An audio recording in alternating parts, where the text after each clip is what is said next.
Buenos días a todos. Mi nombre es América López. Muchas gracias por estar aquí presentes para el seminario, perdón, para el webinar de lo que debes saber de la ley FISMA o FSMA para exportar alimentos a Estados Unidos. Vamos a dar una pequeña revisión de lo que es esta ley, cuáles son las principales regulaciones que la sostienen y dónde estamos nosotros como empresas que fabrican alimentos y de qué manera podemos introducir esos alimentos, cuáles son las responsabilidades en Estados Unidos, quién tiene esas responsabilidades y cuáles son nuestras responsabilidades en los países de origen, ¿no? Antes de comenzar, vamos a hablar un poco de lo que es la empresa a la que yo pertenezco, que es una casa consultora, se llama Progresio, especialistas en sistema de gestión. Esta es una empresa mexicana, la cual tiene dentro de sus funciones dar servicios de consultoría, de capacitación y de auditoría en sistemas de gestión. Estamos enfocados principalmente en sistemas de gestión de calidad, de inocuidad alimentaria, ambiental y de seguridad laboral.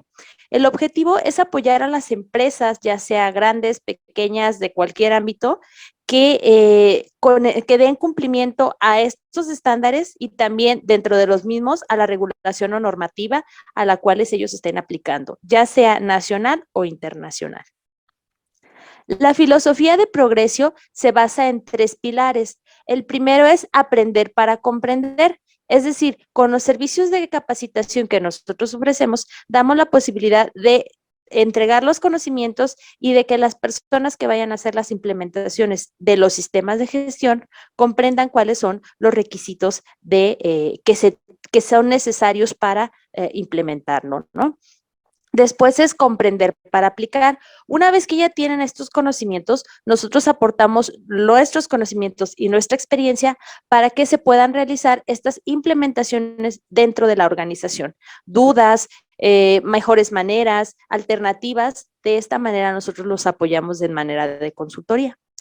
Y finalmente, aplicar para cumplir. A esto se refiere las cuestiones de auditorías. Pueden ser auditorías internas, auditorías de segunda parte. Estas auditorías se realizan para verificar que verdaderamente los otros dos pilares hayan sido efectivos y su empresa quede bien alineada respecto al estándar en el cual se quieren certificar. Los estándares que manejamos dentro de la empresa son estándares de calidad como ISO 9001, de gestión medioambiental como son ISO 14001, ISO 45001, perdón, que son sistemas de gestión de salud y seguridad en el trabajo, y también manejamos ISO 37001, lo que son sistemas de gestión antisoborno. Del lado de la inocuidad o de los estándares de inocuidad, manejamos buenas prácticas de manufactura basadas en NOM 251, análisis de peligros y puntos críticos de control basado en HACCP o también puede ser en ISO 22000, que estamos hablando de HACCP, los esquemas Global Market para aquellas industrias que quieren venderle a grandes empresas que le solicitan este tipo de certificación. ISO 22000, FSSC 22000 y SQF, siendo FSC y SQF los estándares de GFSI que regularmente solicitan en la industria. Este soy yo. Estoy como consultor y como instructor. Mi especialidad son los sistemas de gestión de calidad y de inocuidad, así como investigación y desarrollo de nuevos productos. Tengo 20 años de experiencia en la industria y en ellos me he enfocado a sistemas de gestión, a desarrollo de productos y a desarrollo de procesos térmicos. Ahora sí, vamos a comenzar revisando qué es la Ley de Modernización de la Inocuidad de los Alimentos. Específicamente, esta ley, la que conocemos nosotros como FISMA, fue un parteaguas a nivel internacional, tanto que le dio a la FDA, que es la Food and Drug Administration en Estados Unidos, es decir, como la Secretaría de Salud allá, le dio ciertos poderes que normalmente no tenía o que no estaba facultada para realizar ciertas actividades y también desató un gran cambio al momento de hacer importaciones de alimentos a este país y también generó cambios a niveles de los esquemas que son voluntarios, como son los de tipo GFSI, porque acorde a esta normativa, GFSI moduló o dio forma a sus solicitudes o a sus requisitos que hizo el cambio en todos los esquemas. Entonces, todos los que estuvimos o tenemos participación en la parte ya sea de consultoría, de sistemas de gestión de inocuidad, vimos como SQF, BRC, FSSC cambiaron en el transcurso de 3 años, cambiaron entre 3 y 4 veces, ¿no? Entonces, esto fue lo que desató todo ese nivel de cambios y estas modificaciones. Ya hablando, para que veamos pues el impacto que tiene, ¿no? A nivel global, ya hablando específicamente de esta ley, es la reforma más radical que ha tenido las leyes de inocuidad en Estados Unidos desde, no sé, desde la gran legislación que salió en 1938. Estamos hablando que esta normativa la firmó el presidente Obama en el 2011 y para que fuera aplicable se desató entre el 2015 y el 2016. Quiere decir, es una ley amplia, tal cual como las leyes que son muy, que no son específicas. Se mencionan muchas cosas, pero no te dicen cómo hacerlo. Entonces, para que se pudiera aplicar, se tuvieron que definir ciertos criterios y generar ciertas regulaciones, porque pues obviamente no todos los alimentos se pueden controlar de la misma manera, ¿no? Ya sea porque son alimentos frescos o son alimentos que son para animales o son alimentos que son para humanos, ¿va? El objetivo de esta normativa o el objetivo de esta ley es garantizar que el suministro que se mande a Estados Unidos, es decir, cualquier alimento que llegue, sea inocuo. Estamos hablando de los alimentos que producen en este país o que alguien los lleve hacia este país como parte de sus actividades de negocio. Ahora, ¿cuáles fueron los cambios o los objetivos que tuvo esta ley? Primero, exigió controles preventivos a la industria, controles preventivos exhaustivos basados precisamente en la prevención y en el riesgo. Esto va un poquito más allá del HACCP. ¿Qué es lo que habían observado inicialmente? Que con el HACCP a veces definían un solo punto crítico de control o a veces ninguno. ¿Qué pasaba cuando ese punto crítico de control se salía de control? Regularmente ya tendría que requerirse un retiro de producto y ya era demasiado tarde. ¿Por qué? Porque sabíamos del retiro una vez que ya había enfermos, ¿no? O ya estaba causando daño a la salud pública. Entonces, desde ahorita nos está pidiendo cuál es el plan que tienes para asegurar que no se te va a ir ningún alimento que no sea inocuo, ¿no? Y en caso de que se vaya, ¿cómo vas a realizar el retiro del mercado? Otro punto en el que se basa la ley FISMA es la inspección en el cumplimiento. Es decir, yo, FDA, voy a estar haciendo inspecciones o auditorías o inspecciones que se llaman así cuando son de la autoridad.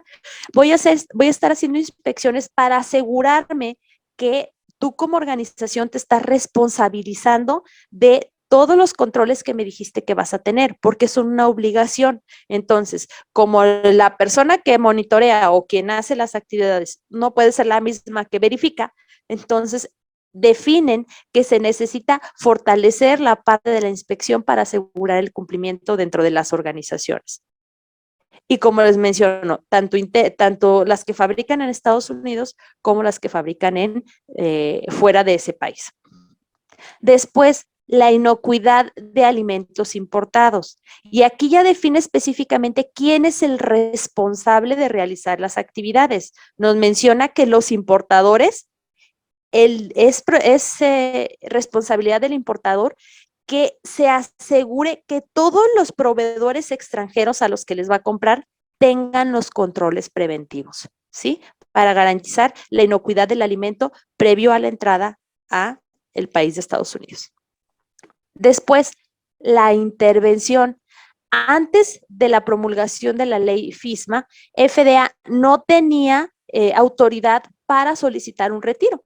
Simplemente se acercaba con la empresa y le decía, oye, te recomiendo que hagas un retiro del producto del mercado porque pueden seguir saliendo más enfermos. Y estaba a decisión de la empresa si recogía ese producto o no. Ahora FDA te puede decir, ¿sabes qué? Ese producto se sale del mercado y tú tienes que implementar tu plan de retiro de producto. Y también el fortalecimiento de las colaboraciones entre las diversas dependencias de gobierno, tanto en Estados Unidos como a nivel mundial. Ahora, dentro de todos estos cambios o modificaciones o puntos que la ley tiene en las cuales se sostiene, nosotros ¿dónde estamos? Estamos específicamente en la parte de inocuidad de alimentos importados. ¿Eso qué significa? Que esto es la parte que nosotros vamos a revisar el día de hoy para asegurar que estamos, si ya exportamos y todavía no estamos en cumplimiento, ¿qué tenemos que hacer? O si tenemos en piensos que exportar alimentos, ¿qué es lo que necesitamos para que se realice? ¿Sí? Ahora, como les mencionaba, la ley es muy amplia y como ley solamente es declaratoria, son las cosas que se tienen que hacer. Ahora, el cómo lo vamos a hacer, FISMA se sostiene sobre 7 normas fundamentales que salieron o que fueron ya definitivas entre el 2015 y el 2016 y ya para esta fecha ya tenemos vencidas todas las fechas o todo el tiempo que nos da FDA para que se tenga cumplimiento dentro de la organización. La primera es controles preventivos de alimentos para el consumo humano. Y esa es la norma que yo tengo que cumplir si lo que vendo hacia Estados Unidos son alimentos procesados que va a consumir algún humano y que están bajo la jurisdicción de FDA.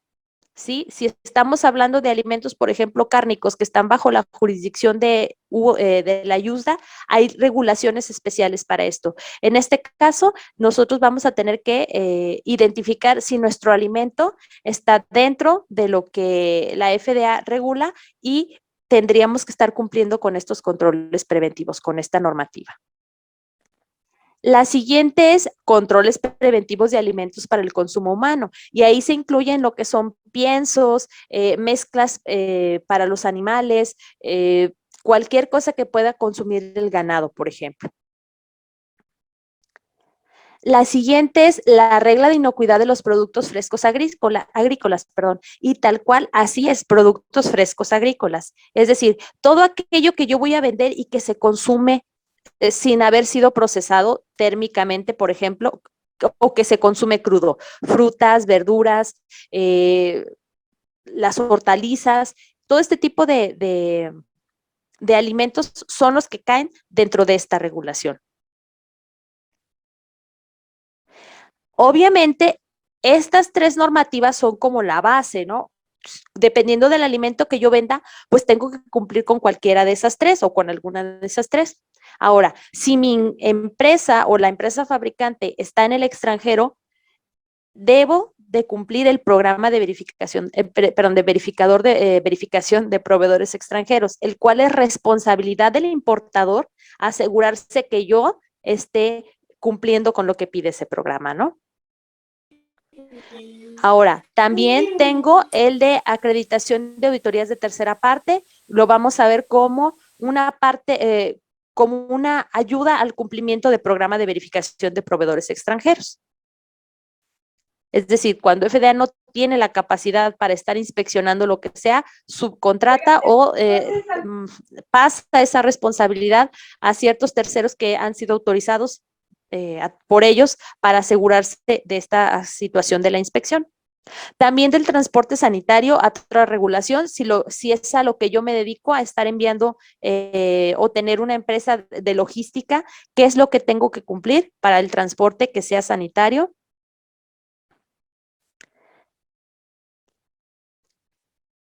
Y finalmente, la regla de adulteración intencional, la cual aplica para alimentos para humanos que sean procesados y que estén bajo la jurisdicción de la FDA.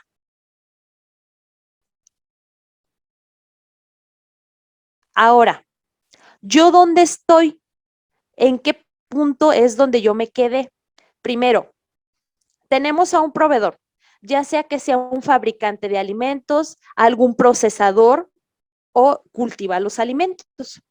Este proveedor le puede vender a un establecimiento receptor que también es un fabricante o que también es un procesador, que lo va a utilizar como ingrediente para su producto, o puede ser un cliente, es decir, un lugar donde ya nada más lo va a distribuir como si fuera una empresa de retail, o lo va a utilizar para preparar alimentos directamente, como puede ser un restaurante, una de comida rápida, etcétera. Ahora, ¿dónde estamos nosotros? Nosotros somos el proveedor, ¿sí? Ya sea que mi empresa esté perdóname, directamente en Estados Unidos o esté en otro país, yo soy el proveedor. Y hay dos tipos de empresas a las que les voy a vender. Como decíamos, el establecimiento receptor que va a utilizar mi alimento como un ingrediente, el cual va a ser mi importador. O puedo tener otro importador que sea un distribuidor que va a sacar el producto dentro de la Unión Americana, o directamente lo va a utilizar para preparar algún alimento en una cadena de restaurantes o de comida rápida, etcétera. Entonces, yo soy un proveedor extranjero, ¿sí? Porque mi empresa no está basada en Estados Unidos. Y yo siempre tengo que mandar el alimento a un importador y puedo tener dos tipos de importadores, como les menciono, aquel que es fabricante o aquel que directamente va a tomar mi producto y lo va a distribuir a empresas de retail o que es mayorista y que puede vender a gran escala. Ahora, si yo ya sé en qué punto estoy de la norma o de la ley, pues ya puedo identificar cuáles son mis requisitos o mis responsabilidades. A lo mejor yo soy el que produzco, pero a lo mejor también yo soy el que importo. O a lo mejor conozco a alguien que me va a ayudar a pasar mi producto, o alguien se interesa en mi producto y quiere venderlo en Estados Unidos. Esa persona que está basada en Estados Unidos se va a conocer como importador y está definido dentro de la ley como una persona, ya sea que trae alimentos o hace que se traigan alimentos de un país extranjero a Estados Unidos, ¿sí? Este importador es el responsable del cumplimiento, ya sea del, del producto que él está comprando en México, en España, en Brasil, en Argentina, él es el responsable, ¿sí? ¿A qué me refiero? El importador debe cumplir con los requisitos que pide cada una de las regulaciones, ya sea la regulación de alimentos para animales, la de alimentos para humanos o la de alimentos frescos. Pero también es responsable de asegurarse que yo como fabricante o yo como productor cumpla con la regulación, ¿sí? Entonces, ¿de qué manera lo va a hacer? Primero, ellos como importadores pueden ingresar a un programa que se llama Programa Voluntario de Importadores Calificados, donde si son buenos importadores y tienen al día la información o lo que ellos están haciendo para asegurarse que yo como empresa estoy cumpliendo con la regulación de Estados Unidos, en intercambio, el gobierno les va a dar beneficios, como decir, bueno, estás en el programa de importadores calificados, importadores voluntarios calificados. Entonces, lo que hago es, me aseguro de con tu número, cuando llegues a aduana, sepan que eres tú y que más fácil liberen ese producto de la aduana, ¿no? ¿Sabes qué? Nomás en lugar de, si te toca, no te va a tocar, como le llamamos, el semáforo rojo, te va a tocar siempre el semáforo verde. Y entonces nomás vamos a esperar a que lleguen todos tus documentos, vemos que está completo y te dejamos pasar. Esos son los beneficios de este programa, pero el importador es quien tiene que asegurarse que yo cumpla, ¿va? ¿Y cómo tiene que asegurarse? A través del programa de verificación de proveedores extranjeros. ¿Qué es lo que nos van a pedir los importadores? Y aquí mucho ojo. Esto es lo que ellos nos pueden pedir o lo que tienen que hacer para asegurarse que el alimento que yo mando es seguro. Primero, deben de tener personal calificado para todo el programa de verificación de proveedores extranjeros. Es decir, que allá en Estados Unidos exista una figura legal como son los individuos calificados, que sean los que revisen o los que le den seguimiento a este programa de proveedores extranjeros. Tienen ellos que hacer un análisis de peligros. Y en ese análisis de peligros tienen que identificar cuáles son los peligros de lo que yo les mando y definir si requieren controles. Es decir, ellos nos pueden pedir controles específicos para el tipo de alimentos que nosotros estamos fabricando. Aquí ya puede decir, si yo no estoy controlando listeria, pero estoy vendiendo un producto listo para consumo, pero yo no la controlo porque me parece que no, dentro de mi análisis de peligros no salió, ellos me pueden decir, de acuerdo a la regulación, todos los alimentos listos para consumo deben de estar monitoreados para prevención de listeria. Entonces, eso es algo que me va a pedir a mí el importador y que yo tengo que cumplir, porque dentro de la regulación es un requisito, ¿sí? También van a estar evaluando los alimentos, que puede ser a través de análisis de laboratorio, ya sea que los hagan ellos o que los mande yo, y nos van a estar revisando nuestro performance como cualquier proveedor, ¿no? ¿Sabes qué? Sí me está mandando la documentación, ¿sabes qué? Hicimos auditoría y está pasando, etcétera. Si hay alguna situación que requiera medidas correctivas, como acciones correctivas, se tienen que ajustar. Nos reevalúan como proveedores y al final de cuentas nos tienen que identificar. Es decir, el alimento que yo mande a Estados Unidos debe tener a alguien que lo reciba en Estados Unidos y que sea responsable. Entonces, si yo le vendo solamente a un importador, ese importador va a estar atado a mi nombre y a mi registro como empresa que puede vender en Estados Unidos, va a estar atado a mi nombre y de ahí se va a hacer la cadenita. FDA, en caso de una situación de daño a la salud pública, se irá directamente con el importador y el importador es quien se dirigirá conmigo para asegurarse que yo estoy teniendo todos los controles, ¿va? ¿De qué manera puede hacer el importador para asegurarse que yo estoy cumpliendo con los peligros que él determinó? Puede ser a través de análisis de laboratorio que él mande a hacer o que yo mande a hacer y me los esté solicitando. Puede ser a través de la solicitud de registros de los controles preventivos o de los PCCs, por ejemplo, de los puntos críticos de control que yo obtuve a través de mi análisis de peligros. Puede ser que audite, es decir, que una persona con la calificación venga a mi empresa, audite bajo los criterios de la ley FISMA o mejor dicho, de la regulación que me toca, es decir, alimentos para humanos, alimentos para animales o productos agrícolas frescos y asegure a través de esta auditoría que yo tengo cumplimiento con esto. Muchas organizaciones lo que estuvieron haciendo fue apoyarse de la regulación de acreditación de auditorías de tercera parte. Es decir, hubo organismos de certificación que se revisaron a través de acreditadoras aprobadas por FDA, junto con mismo personal de FDA, se revisaron para asegurarse que cumplieran, sus auditores cumplieran con los requisitos para venirte a auditar.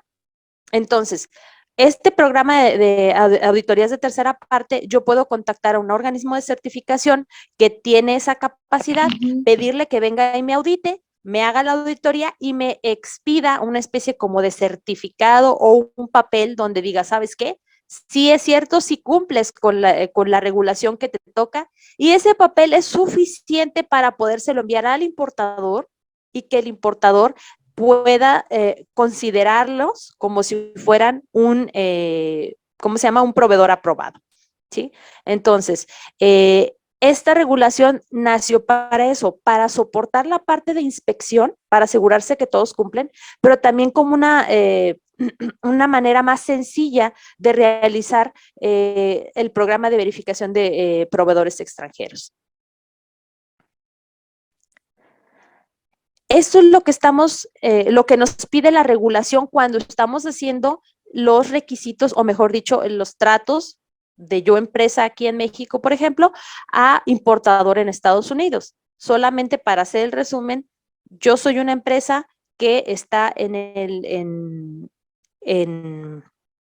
En México soy un proveedor extranjero y mi producto o mi alimento siempre tiene que ir dirigido o debe de estar linkeado con un importador en Estados Unidos porque ellos son los responsables legalmente.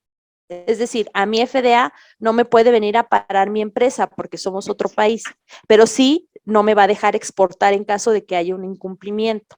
Pero en caso de que haya una situación de salud pública, el importador es quien es legalmente responsable y puede enfrentar situaciones a nivel penal, civil, demandas, etcétera, porque ellos son los responsables de revisar que nosotros cumplamos. ¿Sí me explico? ¿Cuál sería lo peor en mi caso? Pues que ya no pueda exportar a Estados Unidos o cualquier empresa que utilice mi alimento no lo pueda recibir por el caso de que yo haya tenido un evento con un importador. ¿Va?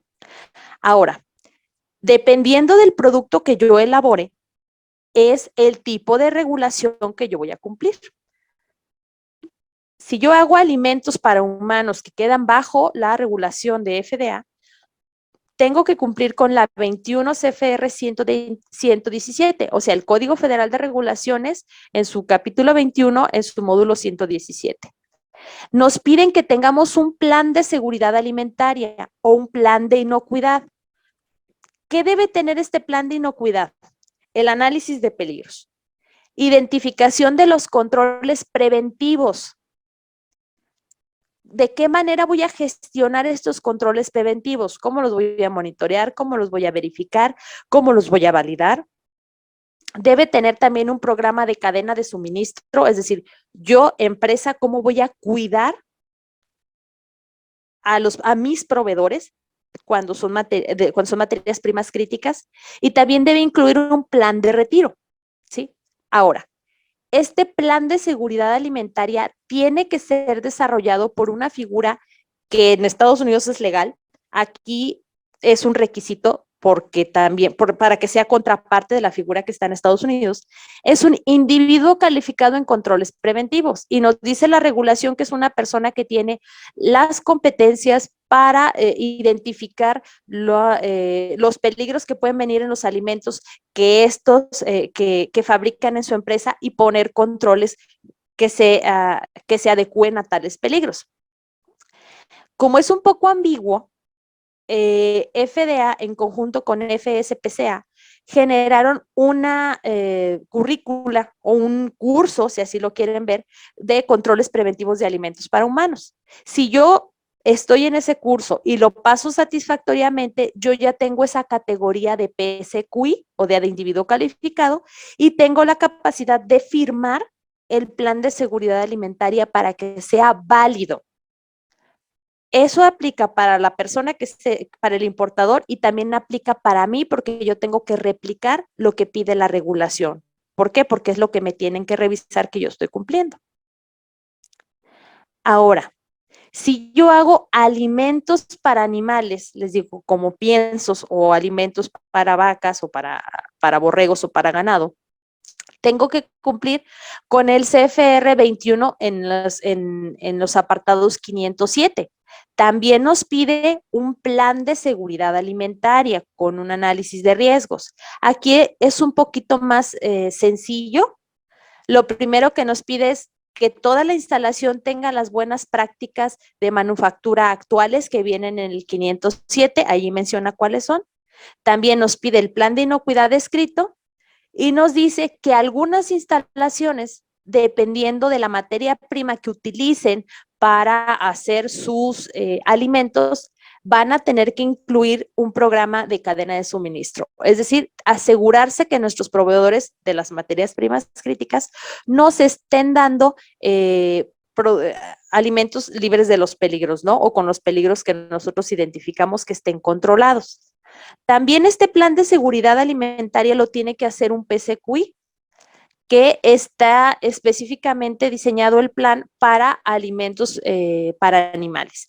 La currícula es algo diferente a la anterior, a la de alimentos para humanos. También existe ese curso y se puede tomar para que tengamos la misma categoría de PSQI y que lo podamos firmar, ¿sí?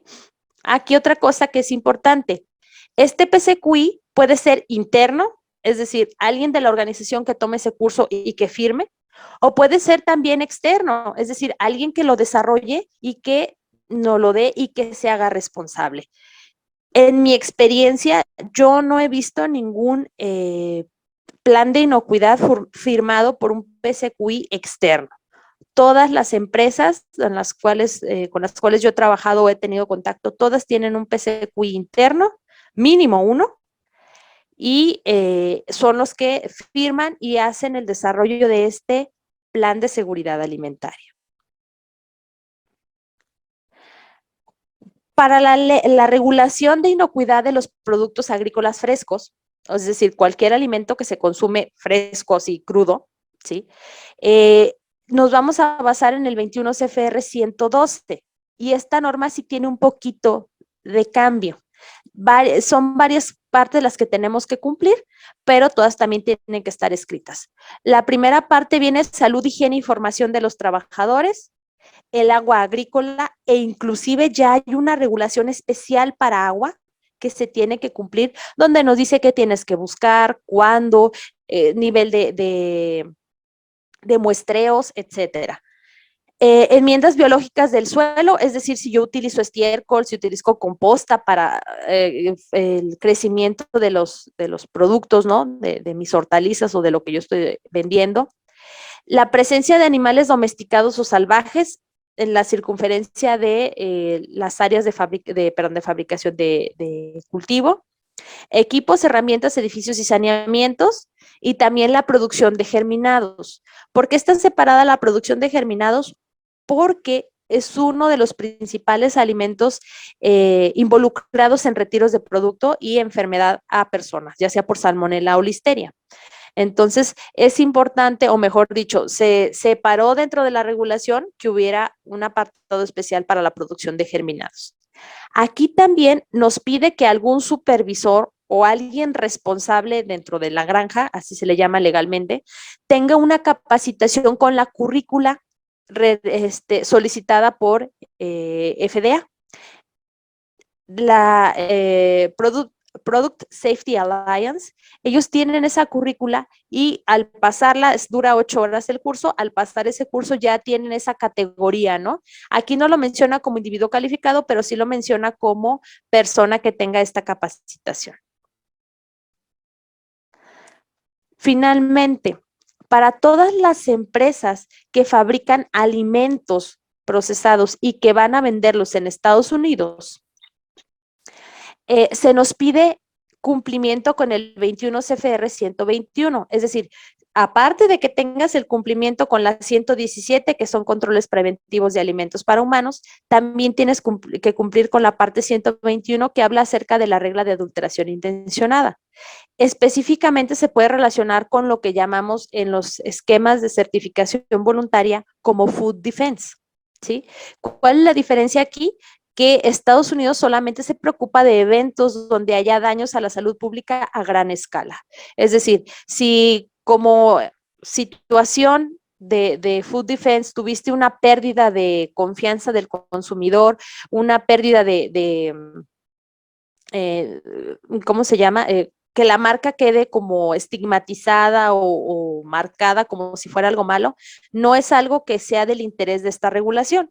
De interés es que si lo que generó esta adulteración intencionada causa un daño público a gran escala, ahí es donde van a tomar parte ellos, ¿no? También es importante identificar que para esto FDA maneja un acercamiento similar a lo que es el HACCP. Es decir, vas a tener también controles, vas a tener controles preventivos, vas a tener pasos accionables de proceso, le llama así la regulación, y puedes tener como PCCs, pero de defensa de los alimentos, ¿sí? No específicamente para contaminación no intencionada. Nos va a pedir también esta regulación que tengamos un plan de mitigación de adulteración intencionada. Es decir, así como tenemos un plan de inocuidad alimentaria, nos va a pedir un plan de adulteración intencionada y también debe ser realizado por un individuo calificado en adulteración intencionada, para lo cual también existe un curso que se puede tomar para asegurarse que se tenga cumplimiento o el conocimiento para realizar este plan de mitigación de adulteración intencionada, ¿sí? Tanto para la parte de inocuidad como la de adulteración intencionada, existen dos software que se llaman builders, por ejemplo, para inocuidades, Food Safety Plan Builder, y para adulteración intencional es Food Defense Plan Builder, el cual ustedes pueden descargar de la página de FDA y los puede ayudar y los puede guiar cómo se realiza tanto el plan de inocuidad como el plan de adulteración intencionada. ¿Sí? Les puede ayudar a hacerlo, pero no da el cumplimiento total. El cumplimiento total se da pues una vez que ya tengas el curso, que tú realices tu análisis y que se pueda probar que es funcional. Para concluir, primero, tenemos dos figuras legales para el envío de alimentos a Estados Unidos, ¿no? El importador, que es quien va a recibir el alimento y es el responsable dentro de la autoridad, digo, ante la autoridad del alimento que está distribuyendo en Estados Unidos, y el proveedor extranjero, que regularmente somos nosotros y queremos o mandar o ya estamos mandando y todavía no tenemos por parte del importador o el importador apenas nos está pidiendo cumplimiento con la normativa de controles preventivos. El proveedor extranjero puede entrar al programa de verificación de proveedores extranjeros como parte de los esfuerzos para evidenciar el cumplimiento. Acuérdense que el importador, él es el que tiene que generar este programa y nos tiene que decir cómo tenemos que cumplir, ya sea a través de registros, a través de auditorías, a través de análisis de laboratorio, etcétera.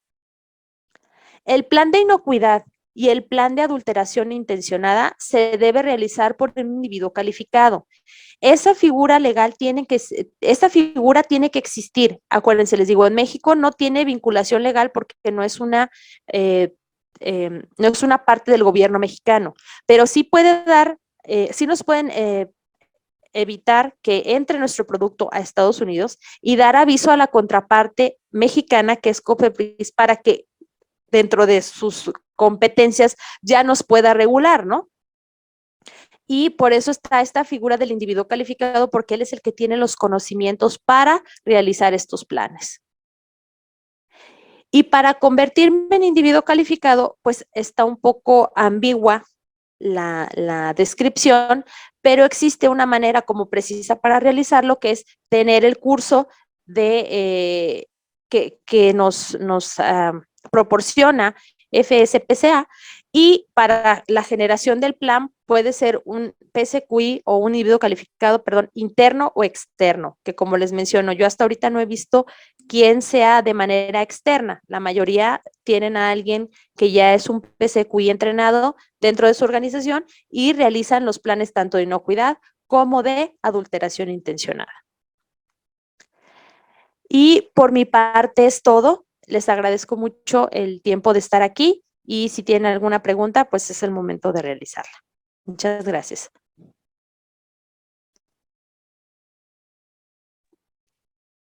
Hola, tienen algunas preguntas, Ame, pero son más relacionadas a cómo pueden lograr la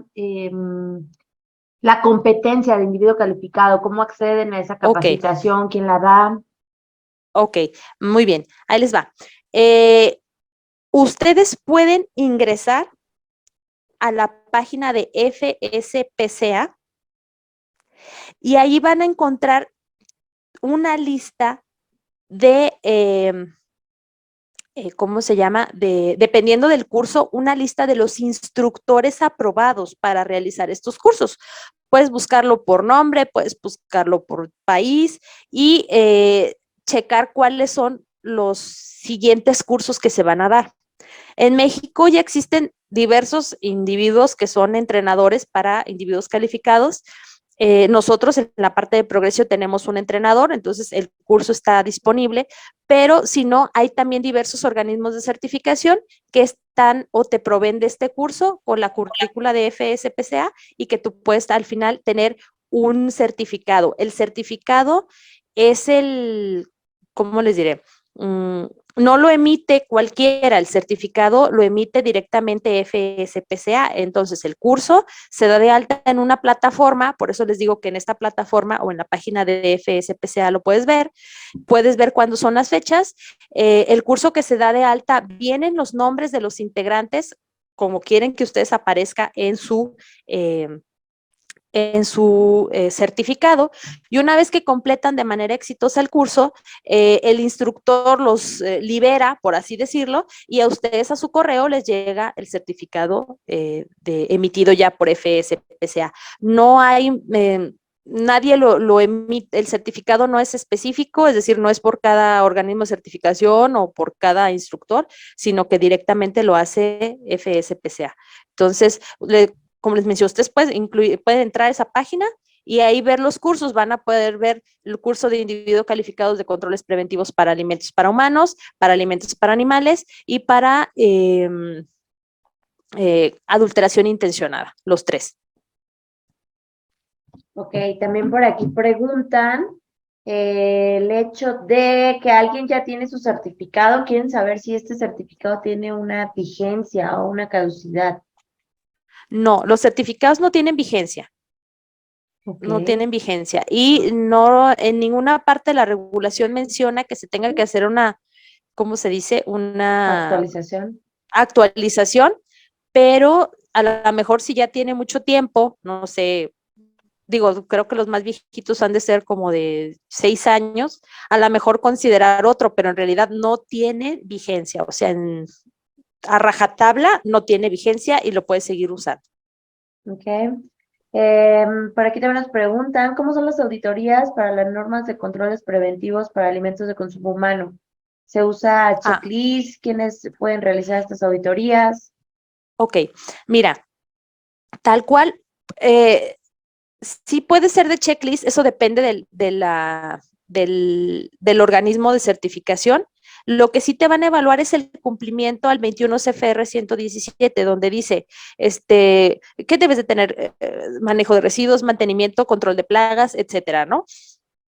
Y te van a evaluar tu plan de inocuidad, porque en tu plan de inocuidad, si recuerdas, debes tener tu análisis de peligros, donde indicas cuáles son los peligros, cuáles son tus controles preventivos. Para alimentos para humanos hay 4, que es control preventivo de proceso, donde se incluyen, por ejemplo, los PCCs, control preventivo de saneamiento, es decir, limpiezas, control preventivo de alérgenos, donde regularmente nos estamos enfocando en que el etiquetado sea adecuado y que incluya todos los alérgenos que maneja nuestro producto, y control preventivo de cadena de suministro, es decir, qué está controlando mi proveedor y cómo estoy asegurándome yo que él lo esté controlando. Es como cadenita, la parte de control a través de proveedores. Entonces, te van a revisar cuáles controles preventivos dijiste que tenías y como todos los controles preventivos te van a pedir cuál es tu procedimiento de monitoreo, tu procedimiento de verificación y qué acción y tu procedimiento de acciones correctivas. Entonces, todo eso, como si fuera un PCC, vamos a ponerlo así, te van a revisar tus registros que dijiste que tenías para el monitoreo, la parte de las verificaciones y si hay alguna desviación te la van a pedir. Ahora, es importante entender que el plan pues debe estar firmado por el individuo calificado y los registros que se generan tanto de controles preventivos como de los PCCs tienen que estar firmados y revisados por el individuo calificado en un lapso de tiempo, o sea, revisados me refiero firmados o checados al menos, ¿no? Del proceso. En un lapso no mayor de 7 días naturales. Es decir, ¿qué es lo que yo he visto que hace la mayoría de las organizaciones? Le ponen la fecha y le ponen la firma para asegurar que no te pasaste de esos 7 días, ¿no? Igual te van a revisar las validaciones de tus controles preventivos o de tus PCCs y dentro de esas validaciones también debe de venir la firma del individuo calificado porque las validaciones no se pueden pasar más de 90 días después de la aplicación de la medida de control. Es decir, ¿sabes que compramos un detector de metales y ese lo tenemos que validar? Ok, pues entonces generas tu proceso de validación, pero no puede pasarse de 90 días desde que se implementó la medida de control hasta que ya diste la firma como individuo calificado. Te van a revisar también tu plan de retiro de producto, tal cual, como si estuvieras en una auditoría, a ver, muéstrame que has hecho ejercicios de retiro de producto, muéstrame tu lista de personas que están involucradas como el equipo de retiro, a qué le puede hablar, cómo le informas a la autoridad, cómo le informas al importador, etcétera. Todo lo que, si por ejemplo ya tienes experiencia en una auditoría tipo de las de GFCI, muchas cosas son las que te van a evaluar, que son similares, ¿sí? Solamente la parte de el análisis de peligros pues está enfocada a la parte de controles preventivos. Y tal cual es una auditoría y es también muy enfocada a piso, es decir, cumplimiento de revisiones en las áreas de producción, buenas prácticas de la gente, control de plagas, mantenimiento, etcétera. No solamente dan un pequeño recorrido y luego se van a revisar documentación, sino que se pasan mucho tiempo en piso y después te revisan los documentos. Ok. Viene una pregunta, pero a mí me gustaría preguntarte, Ame, porque creo que está muy relacionado a esto, a justamente lo que acabas de decir. Creo que es importante que los demás sepan si se puede exportar el producto a Estados Unidos sin tener nada de implementación en planta de la regulación de Estados Unidos. Mira, acuérdate que es como en todos lados. Pudieras hacerlo mientras no te cachen, pero cuando haya un problema con tu importador, se van a dejar venir hacia acá. Ya me pasó, tuve la experiencia donde llegaron con el importador y el importador dijo, yo no tengo nada, ¿qué es eso? Entonces dijo, no tienes nada, no te preocupes, yo FDA voy a México a revisar a tu fabricante. Y en ocasiones vienen con su contraparte que es COFEPRIS. Entonces, ¿qué va a pasar? Pues si no tienes nada, pues FDA te va a decir, bueno, no tiene nada, muchas gracias, usted no puede mandar alimentos, va a tener un warning. ¿Qué significa eso? Que cada vez que usted aparezca, pues muchas gracias, pero no va a entrar. Pero nos van a dejar a COFEPRIS aquí. Entonces, COFEPRIS va a ser la encargada de estar sobre nosotros para dar cumplimiento a la parte de COFEPRIS. ¿Sí me explico? Sí tiene muchas implicaciones el no tener el cumplimiento completo o no tener cumplimiento a la norma. Acuérdense que el importador es el responsable, ¿sí? De que Claro. nosotros estemos cumpliendo. Pero antes de que lleguen al importador y nos empiecen a pedir cosas a nosotros tenemos, como dicen, poner nuestras barbas a remojar, ¿verdad? Y empezar a implementar. Porque sí es muy probable que si el importador no tiene nada, se van a dejar venir con el fabricante. Claro, Y ahí nos pueden partir nuestras expectativas o nuestras esperanzas de exportar, ahí se quedan truncadas. ok. Y también el otro tema que yo he visto es que por lo general se quedan solo con querer dar cumplimiento al etiquetado que corresponde a Estados Unidos, Sí. pero desconocen todo todos esos requerimientos legales, ¿no? Que van ya sobre el sistema y lo que corresponde a cumplimiento en planta. Ok, viene una siguiente pregunta, es la última, y preguntan que si para productos con cannabis hay alguna reglamentación diferente. Solo sería preguntar, ¿productos alimenticios con cannabis o en Aquí general? estamos hablando de productos alimenticios, nada más.